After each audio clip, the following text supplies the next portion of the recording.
Shalom au tout Israël, à Yehuda, à Ephraïm, dans le nom grand et merveilleux de Yahweh, notre Elohim, l'Elohim d'Israël, pour toujours. Amen. Aujourd'hui, je continue la lecture du livre de Yehoshua dans le chapitre 6. Or, Jéricho avait fermé ses portes et restait close à cause des enfants d'Israël. Personne ne pouvait entrer ni sortir. Mais Yahweh dit à Yehoshua, « Vois, je te livre Jéricho et son roi, et ses vaillants guerriers. Tu feras marcher tous tes gens de guerre autour de la ville, ils en feront le tour une fois, et tu procéderas ainsi pendant 6 jours. Tandis que 7 prêtres précédant l'arche porteront 7 corps retentissants. Le 7e jour, vous ferez 7 fois le tour de la ville, et les prêtres sonneront du corps. Lorsque la corne retentissante émettra un son prolongé, tout le peuple, en entendant ce son de corps, poussera un grand cri de guerre et la muraille de la ville croulera sur place. Et chacun y entrera droit devant lui.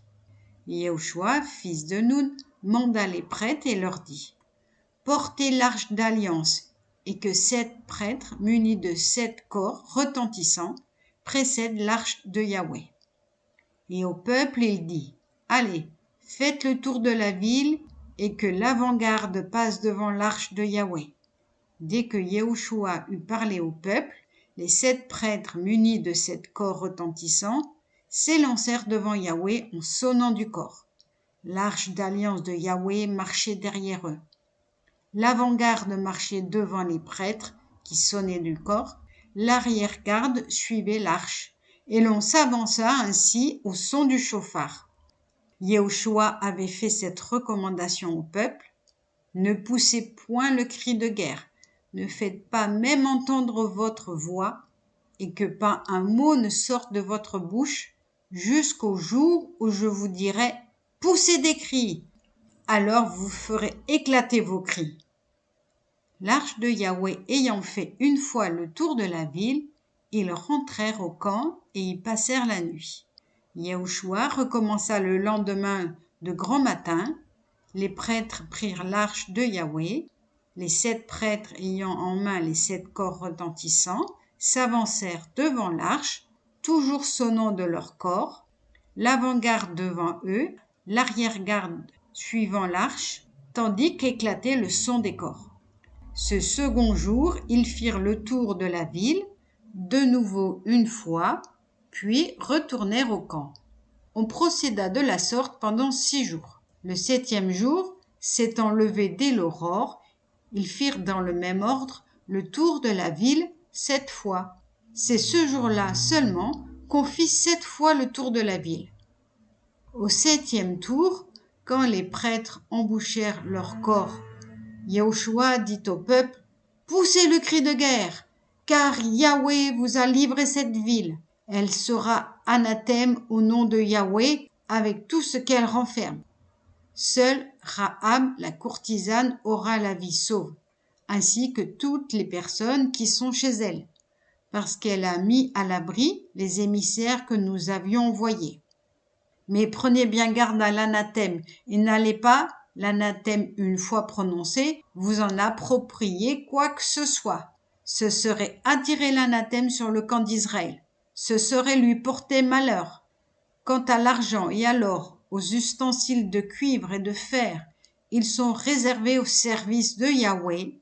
C'est dans le trésor de Yahweh qu'ils entreront. » Le peuple poussa des cris lorsqu'on sonna du corps. Dès qu'il entendit le corps retentir, il poussa un grand cri de guerre, et la muraille s'écroula sur elle-même, et le peuple s'élança dans la ville, chacun devant soi, et il s'empara de la ville. Et l'on appliqua l'anathème à tout ce qui était dans la ville, hommes et femmes, jeunes et vieux, jusqu'aux bœufs, aux brebis et aux ânes, tout périt par l'épée.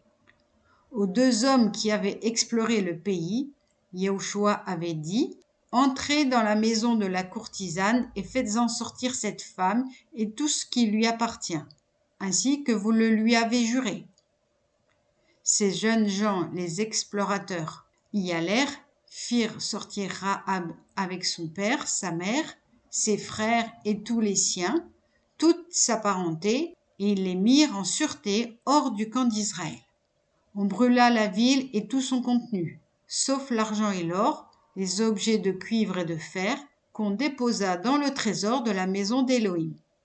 Rahab la courtisane, sauvée par Yahushua avec sa famille et tous les siens, est demeurée au milieu d'Israël jusqu'à ce jour, pour avoir caché les émissaires que Yahushua avait envoyés explorer Jéricho.